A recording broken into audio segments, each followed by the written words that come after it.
ಜ್ಯೋತಿರ್ಗಮಯ. ಶ್ರೀ ಗುರುಭ್ಯೋ ನಮಃ. ಶ್ರೀಮತೆ ರಾಮಾನುಜಾಚಾರ್ಯಾಯ ನಮಃ. ವೀಕ್ಷಕ ಬಂಧು ಸ್ನೇಹಿತರಲ್ಲಿ ಪ್ರಾತಃ ಕಾಲದ ನಮಸ್ಕಾರಾದಿಗಳನ್ನು ಮಾಡ್ತಾ ವಿಶೇಷವಾದಂತಹ ಸಂಚಿಕೆ ಇದೆಯಾ ನಿಮಗೆ. ನಾವೊಂದು ದಾಸರ ಪದಗಳನ್ನು ಹೇಳ್ತೇವೆ. ವಲ್ಲನೋ ಹರಿವಲ್ಲನೋ ಎಲ್ಲವೂ ಇದ್ದು ತುಳಸಿ ಇಲ್ಲದ ಪೂಜೆ ವಲ್ಲನೋ ಹರಿವಲ್ಲನೋ. ನೀವು ಭಗವಂತನಿಗೆ ಮಹಾವಿಷ್ಣುವಿಗೆ ಪ್ರಿಯವಾಗಿರುವಂಥದ್ದು ತುಳಸಿ. ನೀವು ಏನು ಬೇಕಾದ್ರೂ ಎಲ್ಲವನ್ನು ಕೊಟ್ಟು ಸಮೃದ್ಧಿಯಾಗಿ ವಿಶಿಷ್ಟವಾಗಿ ಪೂಜೆಯನ್ನು ಮಾಡಿ, ಆದರೆ ಆ ಭಗವಂತನಿಗೆ ಒಂದು ದಳ ತುಳಸಿಯನ್ನು ನೀವು ಸಮರ್ಪಣೆಯನ್ನು ಮಾಡಲಿಲ್ಲ ಅಂದರೆ ಅವನಿಗೆ ತೃಪ್ತಿ ಇಲ್ವಂತೆ ಪೂಜೆಯಲ್ಲಿ. ಆದರೆ ತುಳಸಿ ಒಂದನ್ನಿಟ್ಟು ಯಾವುದನ್ನು ಹಿಡಿದಲ್ಲೇ ಇದ್ದರೂ ಸಹ ಭಗವಂತನಿಗೆ ಸಮರ್ಪಣೆ ಆಗುತ್ತಂತೆ, ಅವನಿಗೆ ಅಷ್ಟು ಪ್ರಿಯವಾಗುತ್ತೆ ತುಳಸಿ. ವೀಕ್ಷಕರೇ, ನಾನು ಏನಕ್ಕೆ ಕೇಳ್ತಿದ್ದೀನಿ ಅಂತಂದರೆ, ನೀವು ನೋಡ್ಬೋದು ನಿಮ್ಮ ಮನೆಯಲ್ಲಿ ಪ್ರತಿಯೊಬ್ಬರು ಮನೆಯಲ್ಲೂ ಸಹ ತುಳಸಿ ಪೂಜೆಯನ್ನು ಮಾಡ್ತೀರಿ. ನೀವು ಎಷ್ಟೋ ಮನೆಗಳಲ್ಲಿ ನೋಡ್ಬೋದು, ನೀವು ಎಷ್ಟು ಪ್ರಯತ್ನ ಪಟ್ಟರೂ ಸಹ ತುಳಸಿ ಗಿಡ ನಿಮ್ಮ ಮನೆಯಲ್ಲಿ ವೃದ್ಧಿ ಆಗೋದಿಲ್ಲ. ತುಳಸಿ ಗಿಡ ಬೆಳೆಯೋದೇ ಇಲ್ಲ. ಕಾರಣಾಂತರಗಳಿಂದ ಇಲ್ಲ ಹಾಳಾಗುತ್ತೆ, ಇಲ್ಲ ಕಿತ್ತೋಗುತ್ತೆ, ಒಣಗೋಗುತ್ತೆ, ಏನೋ ಒಂದು ಆಗ್ತಾ ಇರುತ್ತೆ. ಯಾಕೆಂದರೆ ನಿಮಗೆ ಅಲ್ಲಿ ಯಾವುದೋ ಒಂದು ನೆಗೆಟಿವ್ ಎನರ್ಜಿ ನಿಮ್ಮ ಮನೆಯಲ್ಲಿರುತ್ತೆ. ಯಾವುದೋ ಒಂದು ದೋಷಗಳಿಂದ ಕೂಡಿರುವಂಥದ್ದು. ಅದು ದೃಷ್ಟಿದೋಷವಾಗಿರ್ಬೋದು, ಅಥವಾ ಪ್ರೇತ ದೋಷವಾಗಿರ್ಬೋದು, ಅಥವಾ ಯಾವುದಾದ್ರೂ ವಾಮಾಚಾರ ದೋಷಗಳಾಗಿರ್ಬೋದು, ಅಥವಾ ದೈವತಾ ಶಾಪವಾಗಿರ್ಬೋದು.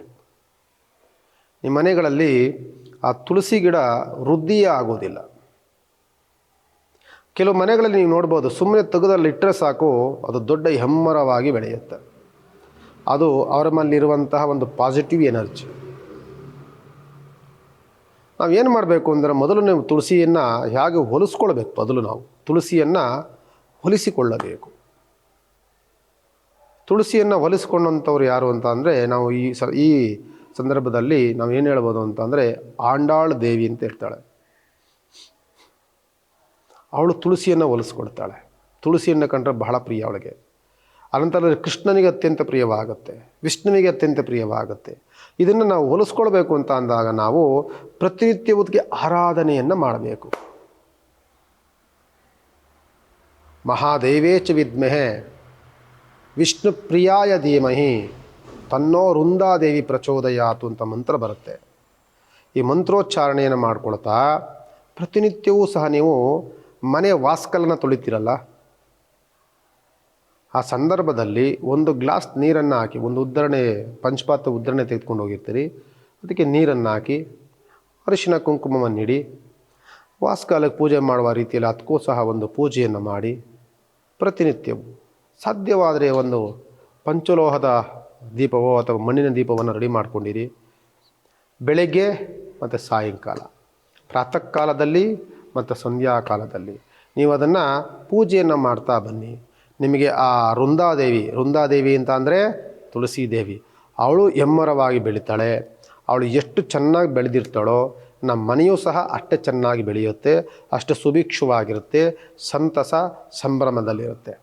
ಅನಂತರದಲ್ಲಿ ನಾನು ವಿಶೇಷವಾಗಿ ಹೇಳುವಂಥದ್ದು, ಮತ್ತು ಪ್ರತಿನಿತ್ಯವೂ ಸಹ ನೀವು ಆ ತುಳಸಿ ಎಲೆಯನ್ನು ಕಿತ್ಕೊಂಡೋಗಿ ನಿಮ್ಮ ಮನೆಯಲ್ಲಿರುವಂತಹ ಆ ತೀರ್ಥಗಳಿಗೆ ಹಾಕಿ ಆ ತೀರ್ಥವನ್ನು ಸೇವನೆಯನ್ನು ಮಾಡಬೇಕು. ಅದರಲ್ಲಿ ಔಷಧಿ ಗುಣಗಳಿರುತ್ತೆ ತುಳಸಿಯಲ್ಲಿ. ನಿಮಗೆ ಅಲರ್ಜಿ ಮತ್ತು ಅಸಿಡಿಟಿಕ್ ಅಂದರೆ ಗ್ಯಾಸ್ಟ್ರಿಕ್ ಇಷ್ಟನ್ನು ಕಡಿಮೆ ಮಾಡುವಂತಹ ಆಯುರ್ವೇದಿಕ್ ಶಕ್ತಿ ತುಳಸಿಯಲ್ಲಿರುತ್ತೆ. ಆದರೆ ಶುಕ್ರವಾರ ಮಂಗಳವಾರ ತುಳಸಿಯನ್ನು ಕೀಳಬಾರ್ದು. ಜೊತೆಯಲ್ಲಿ ಸೂರ್ಯ ಹುಟ್ಟೋದಕ್ಕಿಂತಲೂ ಮುಂಚೆ ಸೂರ್ಯ ಮುಳುಗಿದ ಮೇಲೆ ತುಳಸಿಯನ್ನು ಕೀಳಬಾರ್ದು. ಅದು ಕಿತ್ತಾಗ ನಾವು ಆ ತುಳಸಿ ವೃಂದಾದೇವಿಯ ಶಾಪಕ್ಕೆ ಗುರಿ ಆಗ್ತೇವೆ. ಆದ್ದರಿಂದ ನೀವು ನೋಡ್ಬೋದು, ಯಾವುದಾದ್ರೂ ನೋಡ್ಬೋದು, ನೀವು ಹೊರಗಡೆ ತುಳಸಿಯನ್ನು ಯಾರೂ ಸಹ ಸಾಯಂಕಾಲ ಟೈಮಲ್ಲಿ ಮಾರೋದಿಲ್ಲ. ಯಾರೂ ಸಹ ಉಪ್ಪು ತುಳಸಿ ಈ ರೀತಿಯ ಕೆಲವು ಪದಾರ್ಥಗಳನ್ನು ಯಾರೂ ಸಹ ಕೊಡೋದಿಲ್ಲ. ಆದ್ದರಿಂದ ಸೂರ್ಯ ಹುಟ್ಟಿದ ನಂತರದಲ್ಲಿ ತುಳಸಿಯನ್ನು ಕೀಳಬೇಕು. ತುಳಸಿಯನ್ನು ಕೀಳಬೇಕು ಅಂತ ಅಂದಾಗ ಒಂದು ಗ್ಲಾಸ್ ನೀರು ಹಾಕಬೇಕು. ಬೇರಿಗೆ ಒಂದು ಗ್ಲಾಸ್ ನೀರು ಹಾಕಿ ಆಮೇಲೆ ಎಲೆಯನ್ನು ಕೀಳಬೇಕು. ಗಿಡವನ್ನೇ ಮುರಿಬಾರದು. ಅದನ್ನು ಮಾಡ್ಕೊಂಡು ಬನ್ನಿ. ನಿಮ್ಮ ಮನೆಯಲ್ಲಿ ಆ ತುಳಸಿ ದೇವಿ ವೃಂದಾದೇವಿ ಅನುಗ್ರಹ ತುಂಬ ಚೆನ್ನಾಗಿ ಆಗುತ್ತೆ ಅಂತ ಹೇಳ್ತಾ, ವಿಶೇಷವಾದಂತಹ ಕಾರ್ಯಕ್ರಮ ನಿಮಗೆ ಭಗವಂತ ಒಳ್ಳೇದು ಮಾಡಲಿ ಅಂತ ನಾನು ನಮಸ್ಕಾರವನ್ನು ಮಾಡ್ತೀನಿ. ಸರ್ವೇ ಜನ ಸುಖಿನೋ ಭವಂತು, ಲೋಕ ಸಮಸ್ತ ಸುಖಿನೋ ಭವಂತು.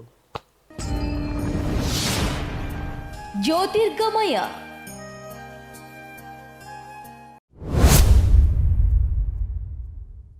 ಲೈಕ್ ಮಾಡಿ, ಶೇರ್ ಮಾಡಿ, ಸಬ್ಸ್ಕ್ರೈಬ್ ಮಾಡಿ.